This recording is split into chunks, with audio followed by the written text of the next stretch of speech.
Fuck it. This is kind of crazy. Let me fix the situation here. So I gotta edit 55 hours of all these turns and twists. Check. These are always the craziest fucking headphones. I can't put them on to check them out for you. Check, check, check. Check, check, check. 1, 2. This is perfect. Okay, cool. 1, 2, 1, 2. We're going. We're doing it. Wow. All right.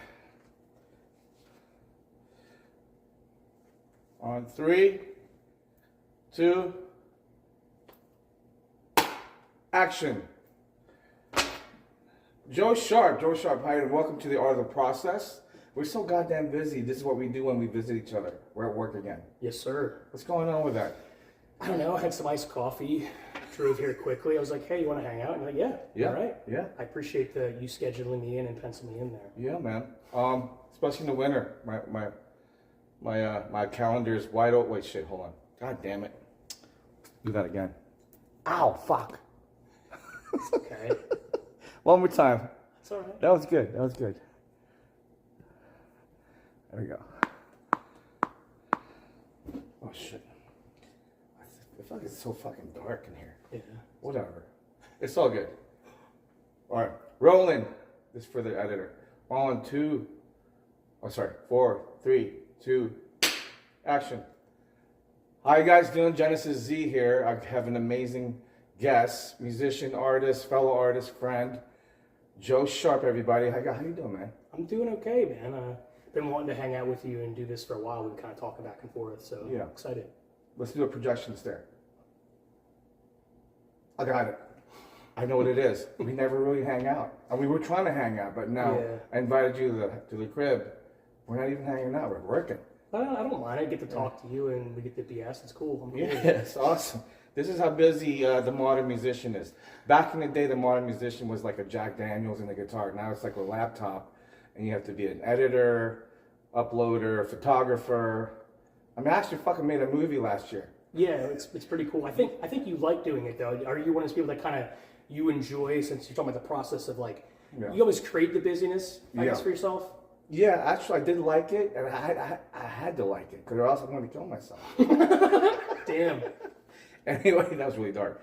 So what's going on with you, man? You got a new band? Yeah, this group I've been playing with for a couple years called The Keepers, and just kind of went through some stuff last year. Mentally. You and I both. That's good. That's what real artists are supposed to be doing. Not falling into the algorithm of just easy production, just computerized beats and all that stuff. You want to be releasing the mistakes, the emotions behind it. That when you hear a singer like almost hitting that note and he keeps trying it and then hits it right away, finally hits it. And if that was in the algorithm of Spotify, there would be an auto-tune. It's just giving you on a platter. It's like it's so bland and boring. Well, I did it the backwards way. They always say with like the Beatles and stuff that do drugs. I went off anxiety medicine cold turkey, and then I was like felt like it was crazy. So then I'm just writing these depressing songs because my brain is chemically imbalanced. Like, oh well, here's good for now. This is really depressing, but it's cool. It's moody, you know. We'll just call it moody. Moody. Yeah. That's what it is, folks. We're gonna title this episode called Moody. That's a good one. I'm cool with it. Art of the Process. I haven't done this, guys. See that? This is how busy we are. I started this last July, and I only had 2 episodes. That's all right. And I picked up again, and this is the one. This is the 3rd one, I think. And yeah, I've been busy, guys, and we're trying to figure out what we're going to talk about today. Since this is Joe's kind of new to this, he didn't even know this. I don't even know if you knew the title of my podcast. So let's just emphasize on what is the art of the process to you. For me, if I define it with music and stuff. Yeah. So, I don't know. I'm used to playing in bands since I was like 16 or 17, and I usually, when someone writes music, I listen to that music, and what I first hear defines what I'm gonna write about, like what comes to me naturally, and then I'm like, okay, this sounds like a castle crumbling. I know it's weird, but my little ADHD brain does that, and then I write lyrics to fit that, or I'll adjust. But. So you're like a conduit, like a reflector. You need something to bounce off. Oh yeah. Okay, that's really cool, man. So give me a scenario how you go about that. Like I said, a real situation in the past. Can you tell us like Yeah. a cool story or something like Yeah. something that manifested that like you didn't expect it's going to be this awesome Well, kind like, of story? there's a song I'm working on with the Keepers. We're calling "Crumble" now, and Steve had brought a riff to the band, and we were working on some Beatles stuff earlier, and it reminded me of "You Come On That Time You Want Love." God. So it had that. So I wanted to do like a bluesy thing, and I Okay. had been dealing with someone I do not play music with anymore, Okay.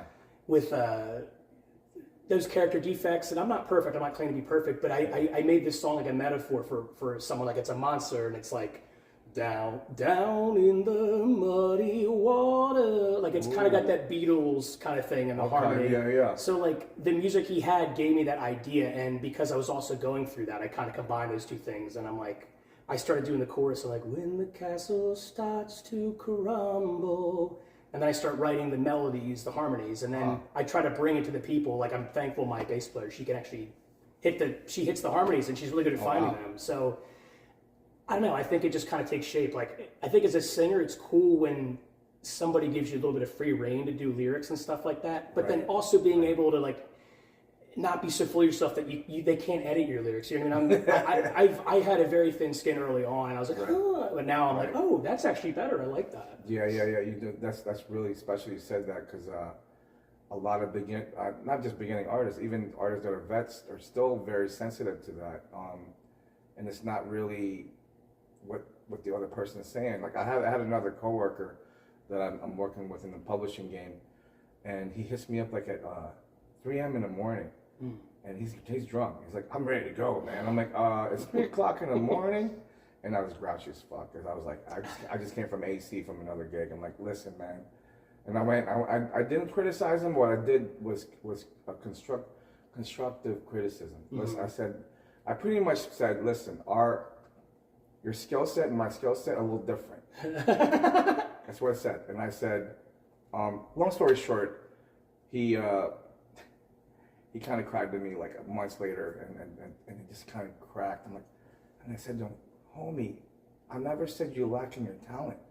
I just said your work ethic is a little different than mine.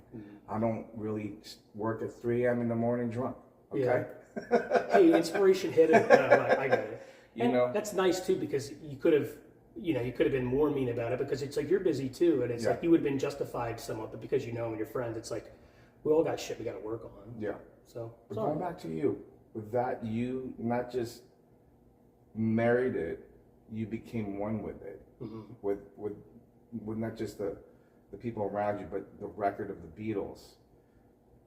And when I say you became one with it, because you're going through a lot internally, that takes a lot. That takes a lot of bravery, I think. Thanks, man. You know what I mean? Well, I think it's easier to like write from, like, if I'm satisfied with like, hey, I have to get this out. Like, of course I want people to like it, and I don't want to be a Debbie Downer completely, but getting it out and making it still fun enough. Like, but then at the same time, like, it's kind of balancing. Like, I don't want to be a complete people pleaser either. Like, I have to make it perfect for them. It's like, and Metallica's talked about this. It's like, you, at the end of the day, you have to be happy with what you did. That might sound selfish on the surface, but then once you dig deeper, you understand what the musician's saying. Because it's like, if you're not happy at all, then you can't beat your peak to perform for other people. That's true. Yeah. Rick Rubin said that true art is about what turns you on. It's not for the masses. It's for yourself. And then when people find that they're connected, it's like a connection. Like, holy shit, he gets me. Yeah. Because you're really excited about it. My older brother had when Clutch had that song Inside His Econoline, he was like, I was living in an Econoline van at the time. I was like, holy shit, dude, Neil Fallon knows me. Shout out to Jimbo, my brother. But yeah, it's funny though, cool, when you have that kind of connection, and it's like, just, how the hell did that happen? Right. Oh, yeah, especially when you're like, I can relate to that. Because lately in the studio, I've been doing everything opposite. I've been the person that's always like, I gotta get this done at a certain time. I have a certain deadline. And one day it just switched. I'm like, what are you doing? Just, if you notice your track record, your shitty songs, you know what I mean? Are the ones under the gun. Yeah, and the I'm ones. better under the gun.